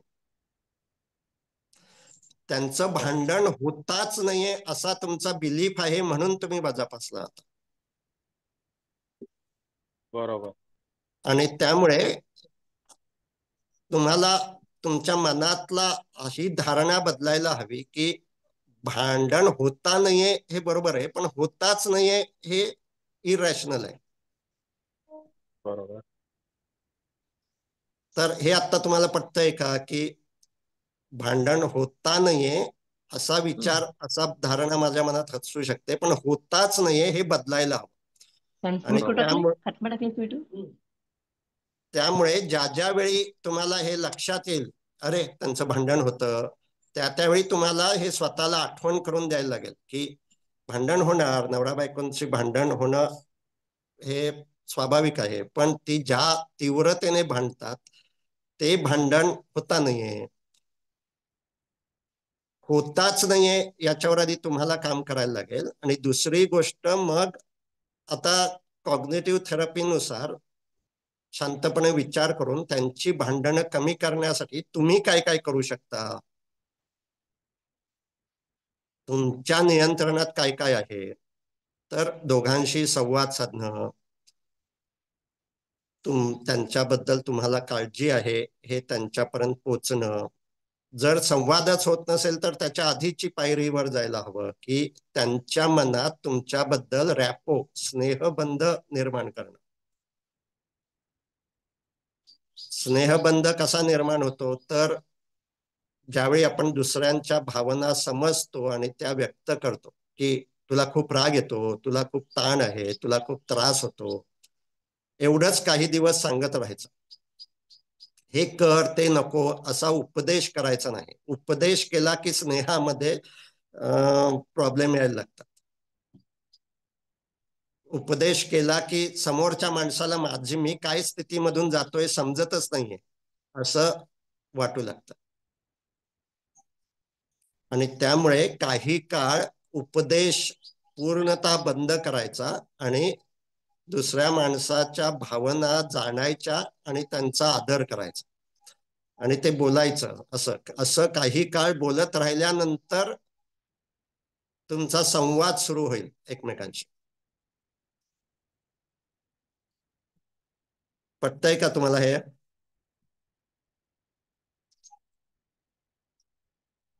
तर हे त्यांच्यासाठी नाहीये, आपल्या सर्वांसाठी आहे. आपल्या आजूबाजूच्या माणसांसाठी आपला संवाद का होत नाही, कारण त्यांची जी काही परिस्थिती आहे, त्यांचं जे काही वागणं आहे, म्हणजेच त्यांना होणारा जो काही त्रास आहे तो आपल्याला समजतच नाही असं त्या माणसांना वाटत राहतं. तर तो आपल्याला समजतो आहे हे आपण त्यांना सांगत राहायला हवं. तुला जो काही त्रास होतो आहे हे मला समजत आहे, हे सांगत राहायला हवं आणि ऍक्सेप्ट करायला हवं. आणि ते आपण जेवढं करू तेवढं आपला संवाद सुरू होईल आणि मग आपल्या नियंत्रणातल्या काही गोष्टी वाढू शकतात.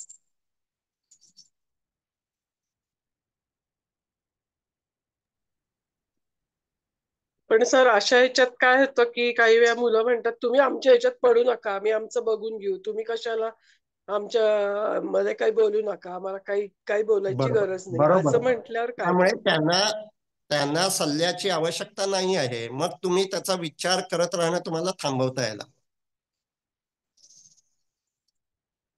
ज्यावेळी दुसऱ्याला माझी मदत आवश्यक असेल त्याच वेळी मी त्याला मदत करू शकतो. जर मला दुसऱ्याला मदत आवश्यक आहे असं वाटतच नाही तर अनावश्यक मदत करायला जाणं हे आपल्याला टाळता यायला हवं. आपल्याला काळजी वाटू शकते पण दुसऱ्याची जर मदत घेण्याची इच्छा, म्हणूनच डी ॲडिक्शन, एखाद्याला जर दारू सोडायची असेल तरच आपण त्याला मदत करू शकतो. जर दारू सोडायचीच नसेल तर आपण त्याला केवळ फार तर माहिती देत राहू शकतो की दारूमुळे काय काय वाईट होतं, पण तो त्याकडे लक्षच देणार नाही, त्याला महत्व देणार नाही. त्याने जर इच्छा व्यक्त केली की मला दारू सोडायची पण सुटत नाही आहे, काय करू, तर आपण मदत करू शकतो. जसं दारू सोडण्याचं आहे तसंच भांडणांचं आहे. आम्हाला भांडण कशी सोडवायची आमचं आम्हाला समजत आहे, आम्ही आता मोठे झालेलो आहोत. हा एक्झॅक्टली, हेच त्यांचं म्हणणं असतं तर मग मुलांचं. तुम्ही तो भांडणांचा विचार करत राहणं थांबवता यायला हवं. तुम्ही तुमचं मूल्य, माझं आरोग्य कसं राहील, माझं मन अस्वस्थ होतं त्यावेळी मला लवकर समजेल का, आणि त्यामुळे त्यांचं भांडण होताच नाहीये असा आपला जर बिलीफ असेल तर तो बदलायला. भांडण ते होत आहेत, मिटवत आहेत, निस्तरत आहेत, ठीक आहे, इथे आता एक प्रश्न आलेला आहे की वारीत जाऊन दारू सुटते हे खरं का? तर पुन्हा मी आता त्याचं उत्तर दिलं आहे. त्या व्यक्तीवर ते आहे. वारीत दारू पिणारे सुद्धा अनेक जण असतात. सगळे नवशे गवशे तिथे असतात. आणि त्यामुळे केवळ वारीत गेलं म्हणून दारू सुटेल का? नाही. दारू पिण्याची ज्यावेळी इच्छा होते त्यावेळी त्या विचारापासून अलग होणं, विचार आणि कृतीमध्ये अंतर करता येणं, हे जर त्याला जमू लागलं आणि दारू पिण्याची तलप भजन करू लागल्यामुळे कमी होऊ लागली तर दारू सुटेल, अन्यथा नाही सुटणार. सर त्यामुळे मला एक प्रश्न हा विचार. विचारायचा आहे की कुलकर्णी सरांनी आता सांगितलं ना फॅमिलीमध्ये काही लोकांमुळे अस्वस्थता वाढते. तसं आपण फॅमिली आहे म्हणून आपलं एक वेगळं बॉन्डिंग असतं, पण जेव्हा आपण बाहेर ऑफिसच्या लोकांमध्ये काही कारणामुळे काही डायनामिक्स चेंज झाल्यामुळे तिथे अस्वस्थता वाढते. जे एक आपलं बॉन्डिंग तिथे झालेलं असतं ते एकदमच बदलतं सर्टन सिच्युएशन मध्ये. बरोबर. मग ते तेव्हा अशी अस्वस्थता वाढली तर मी काल परवा दिवशी एक प्रयोग करून बघितला. त्या सगळ्या व्यक्तींना वेगवेगळे लेबल्स दिली, नावांचं लेबल दिलं. थोडं मानसिक समाधान मिळालं, पण तसं समाधान उपयोगाचं आहे की नाही हे मला माहिती नाहीये, कारण ओके. शेवटी त्याच हा, व्यक्तींबरोबर काम करायचंय. बरोबर. तर काही वेळ मानसिक समाधानासाठी हे करणं हे इट्स ओके. पण मन मी आता जे बोललो ते तुम्हाला बुद्धीच्या पातळीवर समजलं आहे का? की मन अस्वस्थ होणं आणि मी अस्वस्थ होणं यामध्ये फरक आहे. हो, येस, बरोबर आहे. तर आत्ता तुम्हाला तुमच्या मनाकडे साक्षी होऊन पाहता येतं का? आत्ता तुमचा मनाचा नंबर काय आहे? आता म्हणजे आता ती सिच्युएशन आठवली की डायरेक्ट नाही नाही, म्हणजे -3 मध्ये आत्ता नाही जाते. नाही, ती सिच्युएशन नाही. आत्ता या क्षणी मनस्थितीचा नंबर तुम्हाला देता येतो आता का? हा आता 2 आहे. मायनस और टू प्लस? ++2. +2. ओके. तर आता मनाकडे तुम्हाला साक्षी होऊन पाहता येतं का? मनाकडे हो. साक्षी होऊन पाहणं म्हणजे मी आनंदी आहे असं न म्हणता आता मन आनंदी आहे, मन शांत आहे. आणि मन शांत का आहे? तर मनात काही विचार असतील, त्या विचारांपासून अलग होता येणं हे प्लस मध्ये असताना देखील करता यायला हवं. ते अधिक सोपं आहे. तर हे तुम्हाला आत्ता समजतंय का? आत्ता तुम्ही बोलता आहात ते विचार आधी मनात येतात. मी आत्ता जे काही बोलतो ते तुम्हाला समजतं, म्हणजे मनात विचार येतात. तो विचार येतो आहे आणि मनात हा विचार आहे हे तुम्हाला आत्ता समजतं का? हो, समजते. हा, मग हाच सराव अधिकाधिक हम्म. मनात जे काही चाललं आहे त्याकडे अलग होऊन पाहणं हे मन शांत असताना आधी जमायला हवं. म्हणजे आपल्याला साक्षीभाव समजायला हवा. मन शांत आहे म्हणजे समुद्र शांत आहे, आणि मन खूप अस्वस्थ आहे म्हणजे समुद्रात वादळ आहे.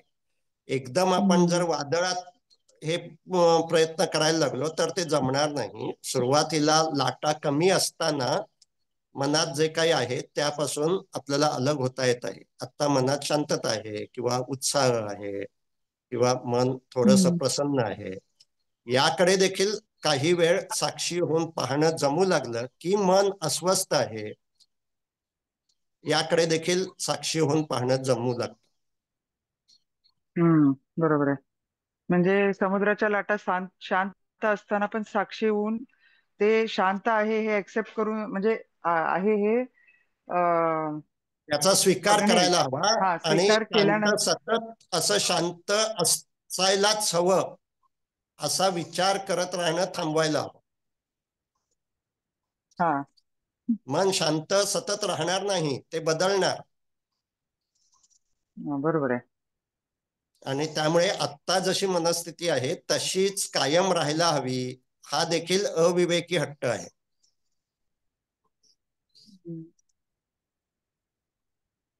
आणि बरोबर आहे सर.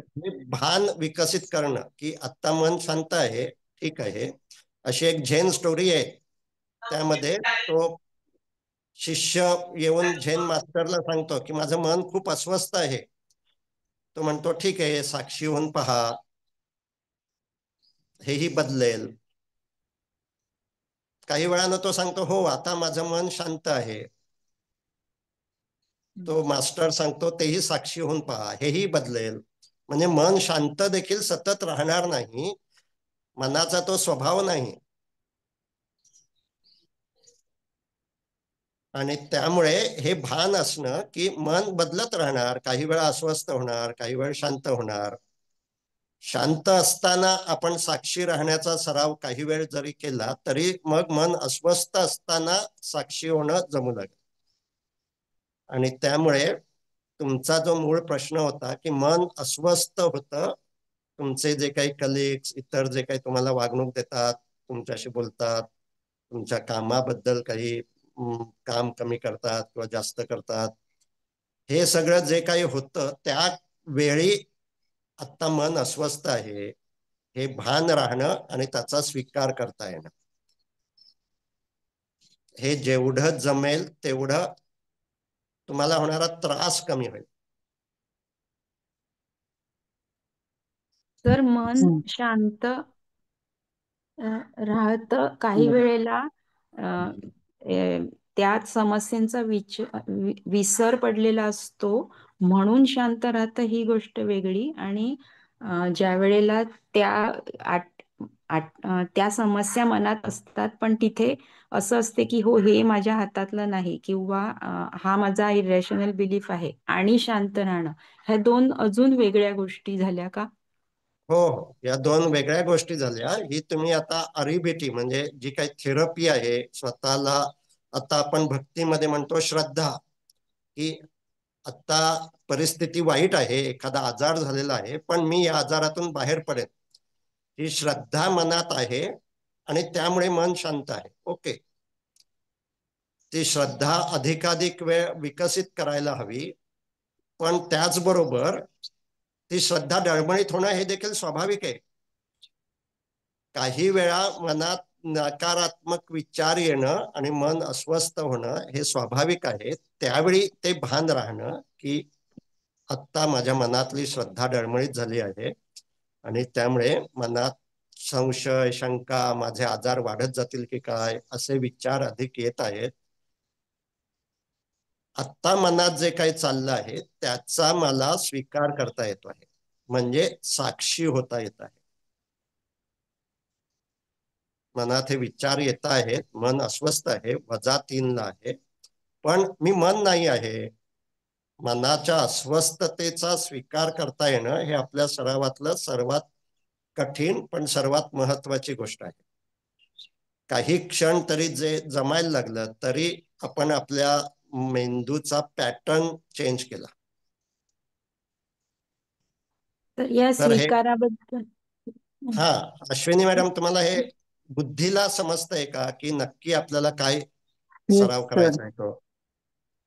ऍक्च्युली ते साक्षी भाव ठेवायचा आहे दोन्ही सिच्युएशन मध्ये, मन शांत अगदी बरोबर. असतानाही आणि अशांत असतानाही, दोन्ही. आणि बरोबर आता दोन्ही सिच्युएशन बरोबर सांगितलं, आजाराविषयी पण आणि व्यक्तींविषयी पण, दोन्ही पॅरलल ट्रॅक चालू आहेत.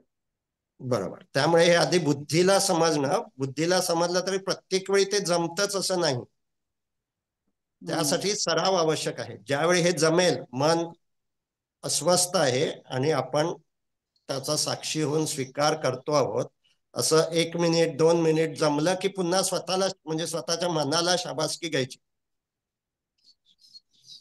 हो. नमस्कार सर. नमस्कार. मी डॉक्टर अस्मिता मोडक बोलते. माझ्या म्हणजे जे माझ्या बरोबर आहेत त्या सगळ्यांना मी एक सांगू इच्छिते की हे म्हणजे MA योगशास्त्र केलं मी, त्यावेळेला माझ्या असं लक्षात आलं की पातंजल मुनींनी ह्याच्याविषयी एक खूप छान श्लोक सांगितलेला आहे की चित्त प्रसादन कसं करावं.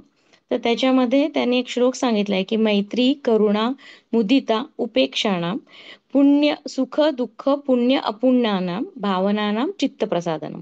म्हणजे की 4 प्रकारचे लोक आपण आपल्या भोवती बघतो आणि त्या 4 प्रकारच्या लोकांशी आपण कसं वागावं की आपलं चित्त प्रसन्न राहील.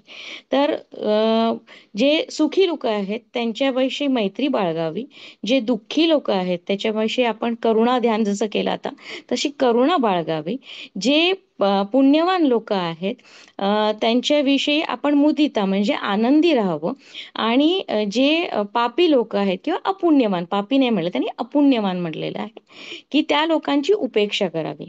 तर ह्याचा प्रयोग मी वारंवार जेव्हा करायला लागले माझ्या आयुष्यामध्ये की तेव्हा खरोखरच की बऱ्याच वेळेला चित्त आपलं प्रसन्न राहत. धन्यवाद. तुम्ही आता कोर्सला ऍडमिशन घेतली आहे ना डॉक्टर? हो हो हो. छान छान, खूप छान तुम्ही हे सांगितलं. धन्यवाद. तर हे मुद्दामहून आपल्या मनात या भावना कोणत्या निर्माण करायच्या हे योगामध्ये सांगितलेलं आहे. आणि त्यामध्ये उपेक्षा म्हणजे फार महत्व त्यांना द्यायचं नाही. जे अपुण्यवान लोक, त्यांच्या कृती, त्यांचं वागणं जे आहे त्यांची उपेक्षा करायची, म्हणजे त्यांना महत्व द्यायचं नाही. सर, याला जोडून मला एक प्रश्न विचारायचा आहे. म्हणजे फुलेकर महाराजांच्या चरित्रामध्ये पण एक असा प्रसंग आहे की रामनामाचा ते प्रसार करायचेच, तसं ते अन्नदान पण करायचे. तर जेव्हा जेवायला एक दिवस असे जेवायला पंक्ती बसलेल्या असतात आणि आता इथे रामनामाचा घोष चालू होतो आणि एवढ्यात त्यांच्या घरचे लोक म्हणजे नातेवाईक जमिनीचा काहीतरी तंटा घेऊन येतात त्यांच्याजवळ.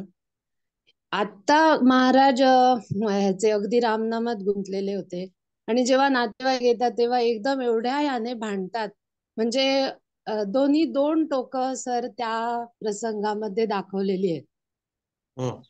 हा पण हे जरुरीचं आहे ना, म्हणजे बरोबर. त्यामुळे तुमच्यावर जर कोणी अन्याय करत असेल तर तो अन्याय सहन करायचा नाही. त्यांच्याशी आवश्यक तो जो काही संघर्ष करणं आवश्यक आहे तो संघर्ष अवश्य करायला हवा.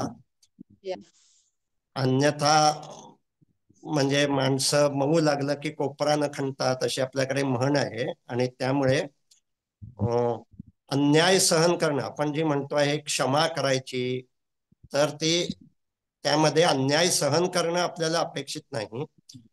ती जी काही वागता आहेत त्यांच्याबद्दलचे विचार करत राहायचं नाही आहे. म्हणजे आता तुम्ही जसं सांगितलं की जोरात ते ओरडून बोलले, त्यांच्याशी भांडले. आता समजा ज्यावेळी ते पुन्हा इतर कोणाशी बोलत आहेत त्यावेळी त्या नातेवाईकांचे विचार जर कमी करायचे असतील तर त्यावेळी मनात क्षमा करता येणं महत्वाचं आहे. ते जे काही वागत आहेत ते त्यांच्यातल्या स्वार्थीपणामुळे वागत आहेत. ही जी काही खलबुद्धी आहे ही दूर हो, म्हणून ज्ञानेश्वरांचा तो जो पसायदानातला श्लोक आहे तो खूप महत्वाचा आहे. दुष्टांची दुष्ट बुद्धी दूर हो. ती जर दूर होत नसेल तर त्यांच्याशी संघर्ष अवश्य करायला हवा. हा, तेच त्यांना मग एकाने विचारलं की महाराज तुम्ही तर सांगता की रामनाम घ्यायचं आणि हे राहायचं, मन शांत ठेवायचं, मग आता तुमचे नातेवाईक आले तेव्हा तुम्ही भांडलात.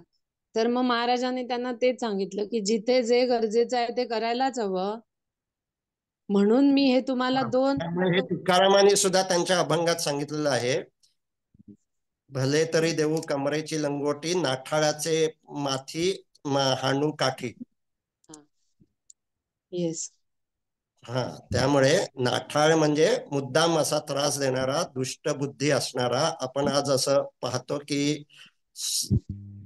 ज्या पर्सनॅलिटी विकृती आहेत त्यामध्ये सोशोपॅथ अशी एक विकृती आहे की त्यांना दुसऱ्याला त्रास देऊनच आनंद मिळत असतो.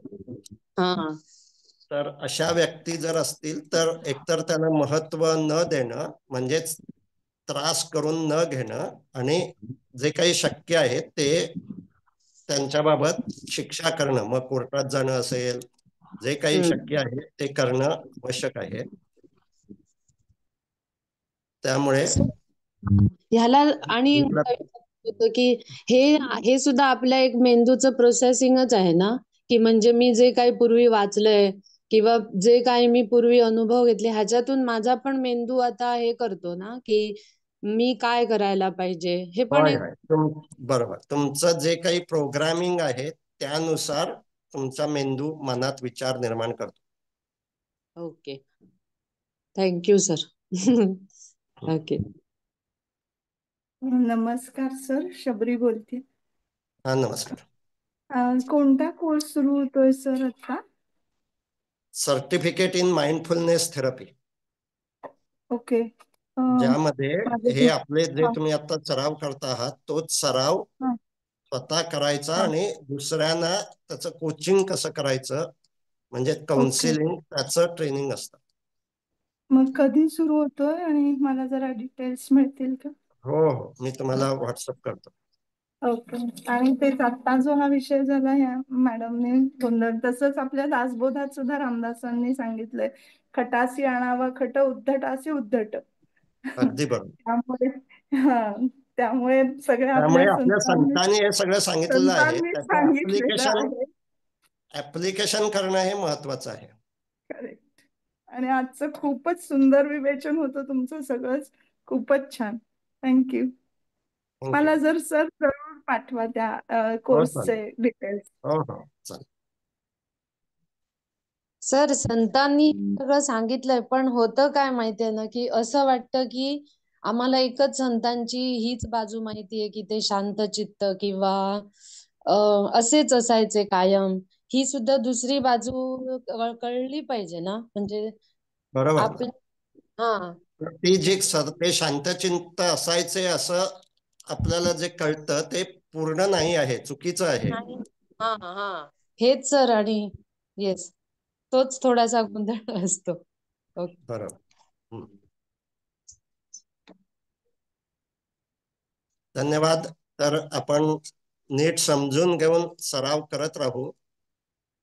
आपल्या अध्यात्मामध्ये जे सांगितलेलं आहे हेच साक्षी भाव आहे, पण तो आपण सध्या विसरलो आहोत.